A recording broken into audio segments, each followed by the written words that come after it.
Dear students, अपनी पहली video में हमने हिस्ट्री के चैप्टर 1 के पार्ट 1 के बारे में पढ़ा था। आज इस वीडियो में हम चैप्टर 1 के पार्ट 2 के बारे में पढ़ेंगे।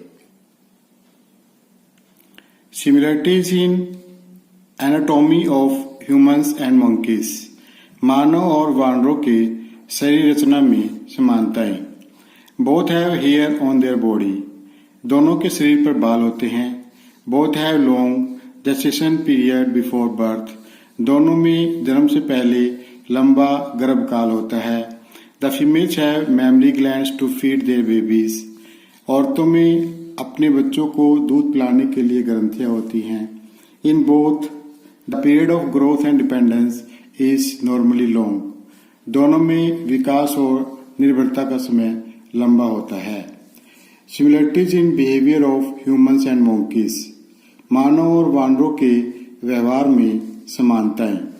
Both have affection for their babies. दोनों में अपने बच्चों के प्रति प्यार होता है। Both have strength to carry their babies. दोनों में अपने बच्चों को उठाने की क्षमता होती है। Both are wiser than other creatures. दोनों दूसरे प्राणियों से बुद्धिमान होते हैं। Both can stand on their feet. दोनों अपने पैरों पर खड़े हो सकते हैं। Difference between human and monkeys. मानव और वानरों में विभिन्नताएं। The size of human brain is larger than monkeys brain. मानव का मस्तिष्क वानर के मस्तिष्क से बड़ा होता है। The monkeys have larger jaws than humans.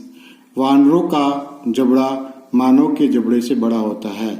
The monkeys can stand upright on their feet for some time only. वानर अपने पैरों पर थोड़े समय के लिए खड़े रह सकते हैं। But human can stand upright for a long time. लेकिन मानव अपने पैरों पर लंबे समय तक खड़े रह सकते हैं। Humans have more power of thinking than monkeys. मानवों में वानरों की अपेक्षा सोचने की शक्ति अधिक होती है। The human can make tools and weapons with their hands. मानव अपने हाथों से औजार और हथियार बना सकते हैं। But monkeys can not do so. लेकिन वानर ऐसा नहीं कर सकते। इसके बाद हम स्टोन एज के बारे में पढ़ेंगे। Stone age, paleolithic age and neolithic age. पुरापाषाण काल और नवपाषाण काल। The paleolithic age ways of obtaining food. पुरापाषाण काल में भोजन प्राप्त करने के तरीके। In paleolithic age man was a food gatherer. पुरापाषाण काल में मनुष्य भोजन संग्राहक था। He did not know the cultivation. वह खेती करना नहीं जानता था। He procured his food by hunting, gathering and fishing. वह अपना भोजन शिकार करके, संग्रह करके और मछली पकड़कर प्राप्त करता था। He ate wild roots and fruits to satisfy his appetite. वह अपनी भूख को शांत करने के लिए जंगली कंदमूल और फल खाता था। He also ate small wild animals and birds. वह छोटे जंगली पशुओं को और पक्षियों को भी खाता था। By growing efficiency in making tools, he became a good hunter. अपने औजारों में बनाने में निपुणता हासिल करने के बाद वह एक अच्छा शिकारी बन गया। Source of fire, आग के स्रोत। Initially, the early man did not know how to make fire. प्रारंभ में आदि मानव आग जलाना नहीं जानता था। He used fire caused by nature. वह प्रकृति के द्वारा लगी हुई आग को ही प्रयोग करता था। That is bush और forest fire, जैसे कि झाड़ियों में या जंगल में आग लग जाती थी। Caused by lightning, आसमानी बिजली के द्वारा। जब आसमानी बिजली के द्वारा झाड़ियों में या जंगलों में आग लग जाती थी, वही आदि मानव के लिए आग के स्रोत थे। Wooden logs catches fire naturally, kept smoldering for a long time. जब लकड़ी के गट्ठों में आग लग जाती है तो प्राकृतिक रूप से वो काफी लंबे समय तक धधकती रहती हैं। These smoldering logs served for man as useful source of fire. ये धधकते हुए लकड़ी के गट्ठे ही मनुष्य के लिए आग के स्रोत थे। इन्हीं से ही वो दोबारा आग लगा लेते थे या जला लेते थे। Later on, he learned making fire with the help of 2 stones. बाद में मानव ने 2 पत्थरों की सहायता से आग जलाना सीख लिया। यूजेज ऑफ फायर, आग के प्रयोग। Fire was used for cooking meat. आग का प्रयोग मांस पकाने के लिए किया जाता था। Fire was used to scare away the dangerous wild animals. आग का प्रयोग खतरनाक जंगली जानवरों को दूर भगाने के लिए किया जाता था। मेकिंग लाइट इन केव्स, गुफाओं में प्रकाश करने के लिए आग का प्रयोग किया जाता था। For getting warmth in winters, और सर्दियों में गर्माहट पाने के लिए आग का प्रयोग किया जाता था। ड्वेलिंग एंड लाइफस्टाइल, निवास और जीवन शैली। Early man lived in nomadic life. आदि मानव एक घुमंतु जीवन व्यतीत करता था। He did not know how to construct a house, वह घर बनाना नहीं जानता था। He moved from one place to another in search of food and water, वह भोजन और पानी की तलाश में एक स्थान से दूसरे स्थान पर घूमता रहता था। To protect himself from rain, cold, heat and wild animals, he used to live in caves and pits, वह अपने आप को बारिश, ठंड, गर्मी और जंगली जानवरों से बचाने के लिए गुफाओं में और गड्ढों में रहता था। He used to live in groups for safety, सुरक्षा के लिए वह समूहों में रहता था। There were 30 to 35 persons in a group, एक समूह में 30 से 35 तक लोग होते थे।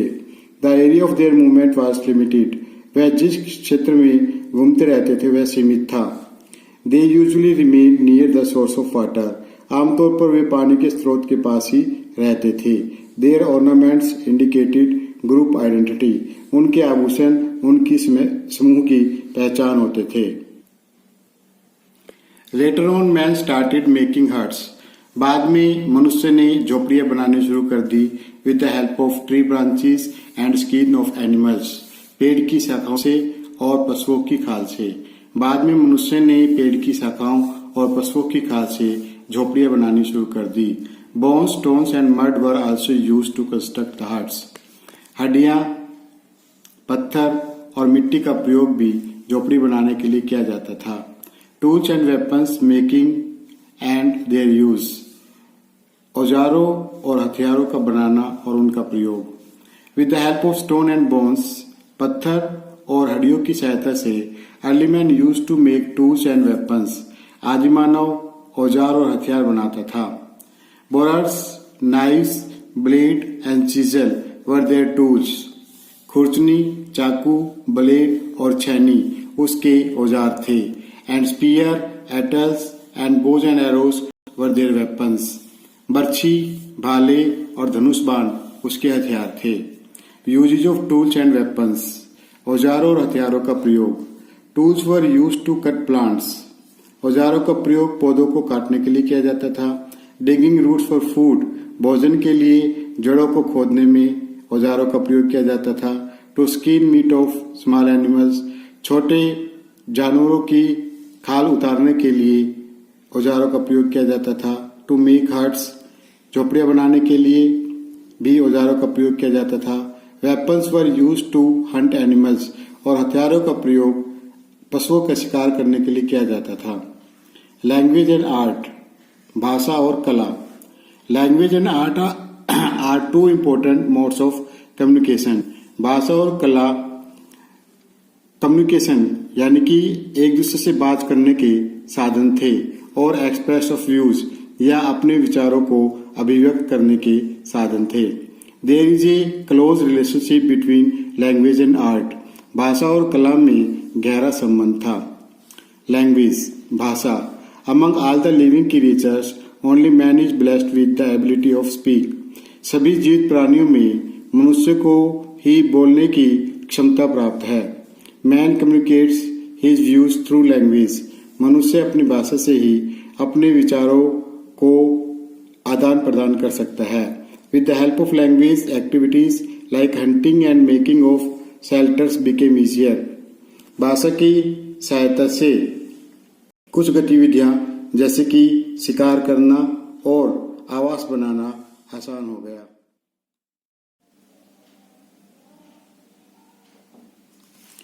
Man could chalk out plans with his fellow man about hunting and regarding protection from wild animals.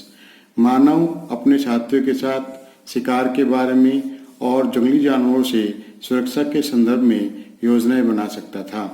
Man could warn his fellow man about danger, मानव खतरे के बारे में अपने साथियों को चेतावनी दे सकता था। Language help man in developing relationship with various groups. भाषा ने मनुष्य की विभिन्न समूहों में संबंध विकसित करने में सहायता की. आर्ट, कला. The early man was fond of art. आदिमानव कला का भी शौकीन था. We found some expression of his art in the form of artifact, statue and cave and rock paintings. हमें उसकी कला की अभिव्यक्तियाँ पुरानी वस्तुओं के रूप में, मूर्तियों के रूप में और गुफाओं तथा चट्टानों पर पेंटिंग के रूप में मिलती हैं. Many pictures of different animals. विभिन्न पशुओं की बहुत सी चित्र have been found in caves and on rocks. गुफाओं में और चट्टानों पर मिले हैं. Hunting scenes with weapons in hands were also drawn. शिकार करते हुए हाथ में हथियार लेकर चित्र भी बनाए गए हैं. Some human pictures performing several activities. मानव की तस्वीरें कई गतिविधियां करते हुए जैसे कि dancing, running, hunting, playing and fighting have been found. नृत्य करते हुए, भागते हुए, शिकार करते हुए, खेलते हुए, लड़ाई करते हुए ये चित्र भी कई स्थानों पर मिले हैं. Cave paintings of Altamira in Spain and Lascaux in France are good examples of cave paintings of early men. Spain में अल्तमीरा के गुफा चित्र और फ्रांस में लस्कोस के गुफा चित्र इन गुफा चित्रकारी के अच्छे नमूने हैं, अच्छे उदाहरण हैं. Many other art object such as clay figure और दूसरे कला की वस्तुएं जैसे मिट्टी की मूर्तियाँ, decorative objects made of bones, horns and stones. हड्डियों, सींगों और पत्थरों से बनी हुई सुंदर सुसज्जित वस्तुएं have been found from different parts of the world. ये संसार के विभिन्न भागों से मिले हैं. डियर फ्रेंड्स, आज इस वीडियो में हमने हिस्ट्री के चैप्टर 1 के पार्ट 2 के बारे में पढ़ा है. अब अपने नेक्स्ट वीडियो में हम इसी चैप्टर के पार्ट 3 के बारे में पढ़ेंगे, जिसमें नवपाषाण काल के बारे में और मनुष्य के स्थायी जीवन के बारे में वर्णन है.